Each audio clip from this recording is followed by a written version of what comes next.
View ನೋಡಿ ಏನ್ ಸಕ್ಕದಾಗಿದೆ.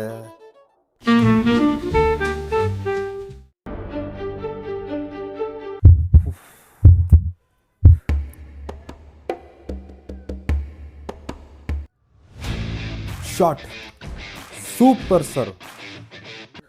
ನಮಸ್ಕಾರ ಕರುನಾಡು, ನಾನು ನಿಮ್ಮ ಸಚಿನ್. ಹಳ್ಳಿಯಲ್ಲೇ ಹುಟ್ಟಿ ಇಲ್ಲೇ ಆಟ ಆಡ್ತಾ ಬೆಳೆದು ಈಗ ಅದೇ ಹಳ್ಳಿಗಳ ಸೊಗಡು ಅಂದ ಚಂದಾನ ತೋರ್ಸೋಕ್ಕೆ ನಿಮ್ಮ ಮುಂದೆ ಬರ್ತಾ ಇದ್ದೀನಿ. ಎಲ್ಲ ಹಳ್ಳಿ ಮಕ್ಕಳು ಬೆಳಿಬೇಕು ಅನ್ನೋ ಒಂದು ಸಣ್ಣ ಆಸೆ ನಂದು. ದೇಶ ಸುತ್ತಾಡ್ತಾ ಅಲ್ಲಿರೋ ವಿಭಿನ್ನ ಹಳ್ಳಿಗಳಿಗೆ ಭೇಟಿ ನೀಡಿ ಅಲ್ಲಿ ಬೆಳೆಯೋ ಬೆಳೆಗಳು, ಬೇರೆ ದೇಶದಲ್ಲಿ ಯಾವ್ಯಾವ ಬೆಳೆ ಬೆಳೀತಾರೆ, ನಮ್ಮ ದೇಶಕ್ಕೆ ಯಾವ್ಯಾವ ಬರ್ತಾ ಇದೆ, ನಾವು ಬೆಳೆಯೋ ಯಾವ್ಯಾವ ಬೆಳೆಗಳು ಅಲ್ಲಿಗೆ ಹೋಗ್ತಾ ಇದೆ, ವಿವಿಧ ಹಳ್ಳಿಗಳ ಹಬ್ಬಗಳಾಗಿರ್ಬೋದು, ಆಚರಣೆಗಳಾಗಿರ್ಬೋದು ಎಲ್ಲನೂ ತೋರಿಸ್ತೇನೆ. ಕೆಲಸ ಮಾಡ್ತಿರೋರು ಕೆಲಸದ ಜೊತೆ ಕೃಷಿ ಯಾವ ಥರ ಮಾಡ್ಬೋದು, ಇಲ್ಲ ಕೆಲಸ ಬಿಟ್ಟು ಕೃಷಿನೇ ಮಾಡ್ತಾ ಒಳ್ಳೆ ರೀತಿ ಜೀವನ ಹೇಗೆ ಕಟ್ಕೋಬೋದು, ಅದರ ಅವಕಾಶಗಳು ಏನು ಅನ್ನೋದನ್ನ ನಿಮ್ಮ ಮುಂದೆ ಇಡುವ ವಿಭಿನ್ನ ಸಾಹಸವೇ ಈ ಸಚಿನ್ಸ್ ಹಳ್ಳಿ ಟು ವರ್ಲ್ಡ್.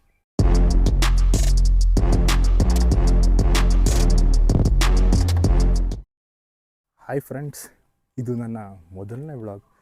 ಮಹಾಶಿವರಾತ್ರಿ ಹಬ್ಬದಿಂದ ಶುರು ಮಾಡ್ತಾ ಇದ್ದೀನಿ.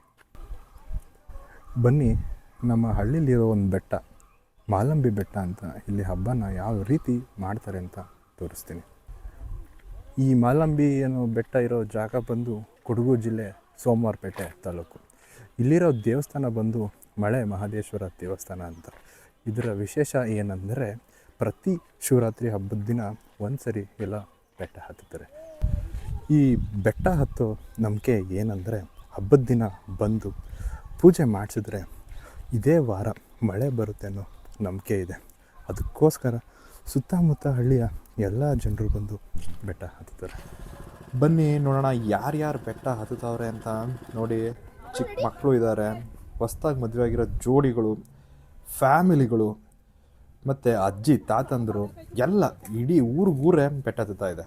ಫೆಬ್ರವರಿ ತಿಂಗಳು ಯಾಕೆ ಸ್ಪೆಷಲ್ ಅಂತ ಕೇಳಿದ್ರೆ ಸುಮಾರು ಜನ ಹುಡುಗರು ಹೇಳೋ ವಿಷಯ ಏನು ಹೇಳಿ? ಯಾರಪ್ಪ ಅದು ವ್ಯಾಲೆಂಟೈನ್ಸ್ ಡೇ ಅಂತ ಇರೋದು? ಅದೆಲ್ಲ ಇಲ್ಲ ಕಣ್ರಪ್ಪ, ಎಲ್ಲರಿಗೂ ನಮಗಿರೋದು ಒಂದೇ, ಅದು ಜಾಗರಣೆ ಡೇ. ಬೆಟ್ಟ ಹತ್ತುತ್ತಾ ಇದ್ದೀವಿ, ಏನು ಬಿಸಿಲಿದೆ ಅಂದರೆ ಬೆವರು ಹಂಗೆ ಕಿತ್ಕೊಂಡು ಬರ್ತಾ ಇದೆ. ಆದರೆ ನಾವು ಗೊತ್ತಲ್ಲ, ಬಿಸಿ ರಕ್ತದ ನವ ಯುವಕರು, ಬೆವರೆಲ್ಲ ಒರೆಸ್ಕೊಂಡು ಹತ್ತೋದೆ, ಬಿಡೋ ಮಾತೇ ಇಲ್ಲ. A few moments later. ನವ ಯುವಕರು ಬಿಸಿ ರಕ್ತ ಅಂತ ಏನೇನೋ ಡೈಲಾಗ್ ಹೊಡೆದೆ, ಸಿಕ್ಕಾಬಟ್ಟೆ ಸುಸ್ತಾಗ್ತಾ ಇದೆ, ವಾಪಸ್ ಹೋಗ್ಬಿಡೋಣ ಅನ್ನಿಸ್ತಾ ಇದೆ, ಅಷ್ಟು ಬಿಸಿಲು. ಸ್ವಲ್ಪ ರೆಸ್ಟ್ ತೊಗೊಂಡು ಮತ್ತೆ ಹತ್ತಕ್ಕೆ ಶುರು ಮಾಡ್ತಾ ಇದ್ದೀನಿ.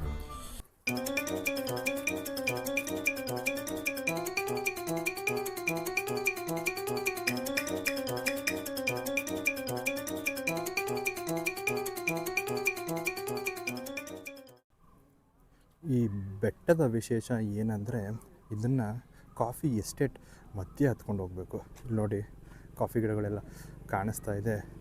ಇದೊಂದು ಒಳ್ಳೆ ಎಕ್ಸ್ಪೀರಿಯನ್ಸ್ ಅನ್ಬೋದು. ವ್ಯೂ ನೋಡಿ ಏನು ಸಖತ್ತಾಗಿದೆ.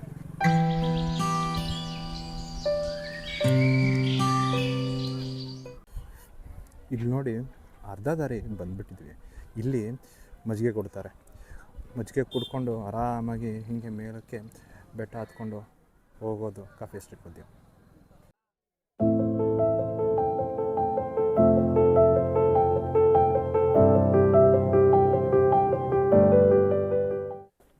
ಇನ್ನೇನು ಜಾಸ್ತಿ ಹೇಳೋಕ್ಕೆ ಇಷ್ಟಪಡಲ್ಲ. ಆಲ್ಮೋಸ್ಟ್ ಬೆಟ್ಟದ ತುದಿಗೆ ಬರ್ತಾಯಿದ್ದೀವಿ, ಅಲ್ಲೇ ಬೆಟ್ಟ ಇರೋದು. ಈ ಬೆಟ್ಟದ ಕೊನೆಯ ಸ್ಟ್ರೆಚ್ಚಲ್ಲಿ ತುಂಬ ಸ್ಟೀಪ್ ಆಗಿದೆ ನೋಡಿ. ಇಲ್ಲಿ ನೋಡಿ ಎಷ್ಟು ಸ್ಟೀಪ್ ಆಗಿದೆ ಅಂತ. ಕೊನೆಯ ಸ್ಟ್ರೆಚ್ಚಲ್ಲಿ ತುಂಬ ಜನ ಸುಸ್ತಾಗಿ ಕೂತ್ಕೋತಾ ಇದ್ದಾರೆ, ಅಷ್ಟು ಸ್ಟೀಪ್ ಇದೆ. ಇನ್ನೇನು ಬೆಟ್ಟದ ತುದಿಗೆ ಬಂದು ಇಲ್ಲಿ ನೋಡಿ ಆಟ ಸಾಮಾನೆಲ್ಲ ಇಡ್ತಿದ್ದಾರೆ. ಅಲ್ಲಿ ಮೇಲೆ ಬಾವುಟ ಕಾಣಿಸ್ತಿಲ್ಲ, ಅಲ್ಲೇ ದೇವಸ್ಥಾನ ಇರೋದು.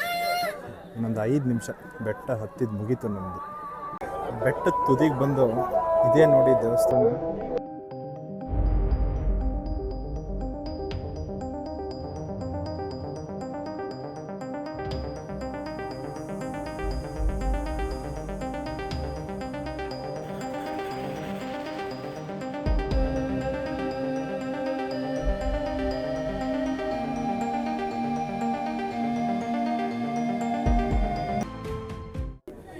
ಈಗ ದೇವಸ್ಥಾನದ ಒಳಗಡೆ ಹೋಗ್ತಾ ಇದ್ದೀವಿ ನೋಡಿ.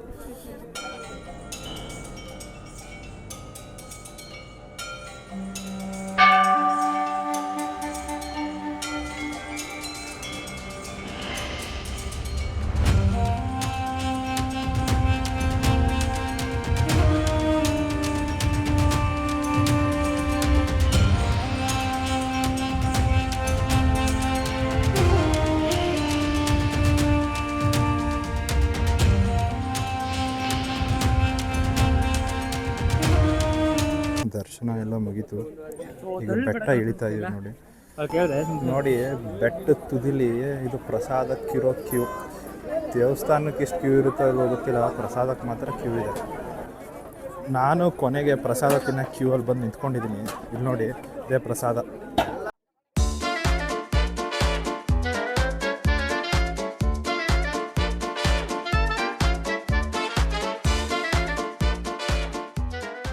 ಇದೇ ನೋಡಿ ನಮ್ಮ ಪ್ರಸಾದ ಸಿಕ್ತು. ಈಗ ಊಟ ಮಾಡ್ತಾ ಇದ್ವಿ.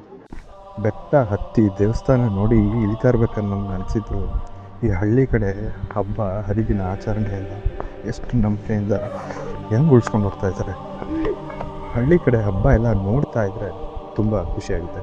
ಇದನ್ನೆಲ್ಲ ನೋಡಿ ನಾನು ಸಿಟಿಯವ್ರಿಗೆ ಹೇಳೋದು ಏನಂದರೆ, ನಿಮ್ಮ ಫ್ಯಾಮಿಲಿ ಎಲ್ಲ ಕರ್ಕೊಂಡು ಹಬ್ಬ ಹರಿದಿನಗಳಲ್ಲಿ ನಿಮ್ಮ ಊರಿಗೆ ಹೋಗಿ ಅಲ್ಲಿನ ಆಚಾರ ವಿಚಾರ ಸಂಸ್ಕೃತಿ ಏನಿರುತ್ತೆ ನಿಮ್ಮ ಮಕ್ಕಳಿಗೆ ತೋರಿಸಿ. ಇದೆಲ್ಲ ಮಕ್ಕಳಿಗೆ ತುಂಬ ಚಿಕ್ಕದ್ರಿಂದ ತೋರಿಸೋದ್ರಿಂದ ಅವ್ರಿಗೆ ಒಂದು ಖುಷಿ ಸಿಗುತ್ತೆ. ಬರೀ ಸಿಟಿಲೇ ಇದ್ದು ಅವ್ರಿಗೆ ಒಂದು ರಿಲೀಫ್ ಸಿಗುತ್ತೆ. ಮತ್ತು ಇವ್ರಿಗೆ ಮುಂದೆ ಹೋಗ್ತಾ ಪ್ರತಿ ವರ್ಷ ಹೋಗಬೇಕು ಹಬ್ಬಕ್ಕೆ, ನಾವು ಅದು ನೋಡಬೇಕು, ಅದೊಂಥರ ಬೇರೆ ಎಕ್ಸ್ಪೀರಿಯೆನ್ಸ್ ಆಗುತ್ತೆ. ಇದರಿಂದ ಮಕ್ಳಿಗೆ ಏನಾಗುತ್ತೆ ಅಂದರೆ, ಮುಂದೆ ಅವ್ರು ಎಷ್ಟೇ ದೊಡ್ಡವರು ಅದನ್ನು ಪ್ರತಿ ವರ್ಷ ಹಬ್ಬಕ್ಕೆ ಬರಬೇಕು ಮಾಡಬೇಕು ಅನ್ನೋದು ಆಸಕ್ತಿ ಇರುತ್ತೆ.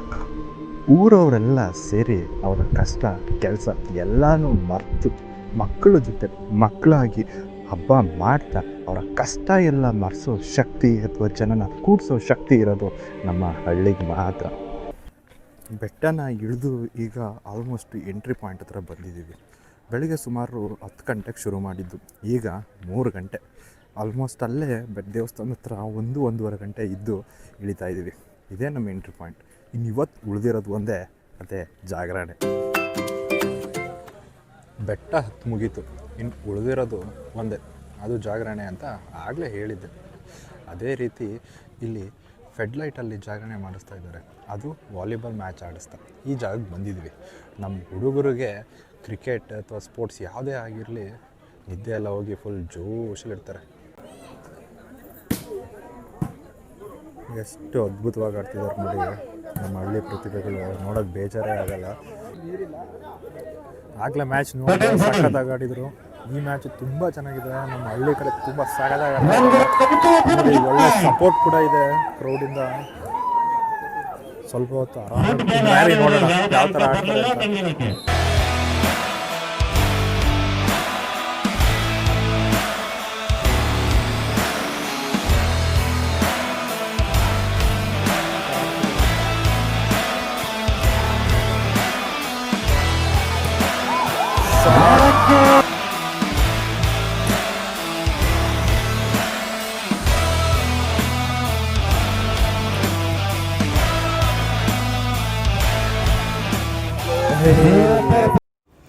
ಇದು ನಮ್ಮ ಕೊನೆಯ ಮ್ಯಾಚ್.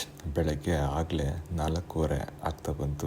ಬೆಳಿಗ್ಗೆಯಿಂದ ಹಬ್ಬನ ಯಾವ ರೀತಿ ಮಾಡಿದ್ವಿ ನೋಡಿದ್ದೀರ. ಬೆಟ್ಟ ಹತ್ತಿದ್ದೀವಿ, ದೇವ್ರ ದರ್ಶನ ಆಗಿದೆ, ಬೆಟ್ಟ ಇಳಿದು ಬೆಳಿಗ್ಗೆ ಎಲ್ಲ ವಾಲಿಬಾಲ್ ಆಡ್ತಾ ಜಾಗರಣೆ ಮಾಡಿದ್ವಿ. ನಮ್ಮ ಹಳ್ಳಿ ಕಡೆ ಎಷ್ಟು ಎನರ್ಜೆಟಿಕ್ ಆಗಿರುತ್ತೆ ಹಬ್ಬ ನೋಡಿದ್ದೀರ. ಹಬ್ಬ ಮುಗಿಸೋಕ್ಕೆ ಬೇಜಾರಾಗ್ತಾ ಇದೆ, ಆದರೂ ಮುಗಿಸ್ಲೇಬೇಕು. ಇದು ನನ್ನ ಮೊದಲನೇ ವ್ಲಾಗ್. ಏನೇ ತಪ್ಪಾಗಿದ್ರು ಕ್ಷಮಿಸಿ. ನೆಕ್ಸ್ಟ್ ವಿಡಿಯೋದಲ್ಲಿ ಸಿಗೋಣ. ಇವತ್ತಿಗೆ ಇಷ್ಟೇ. ಸಿ ಯು, ಟಾಟಾ, ಬಾಯ್ ಬಾಯ್.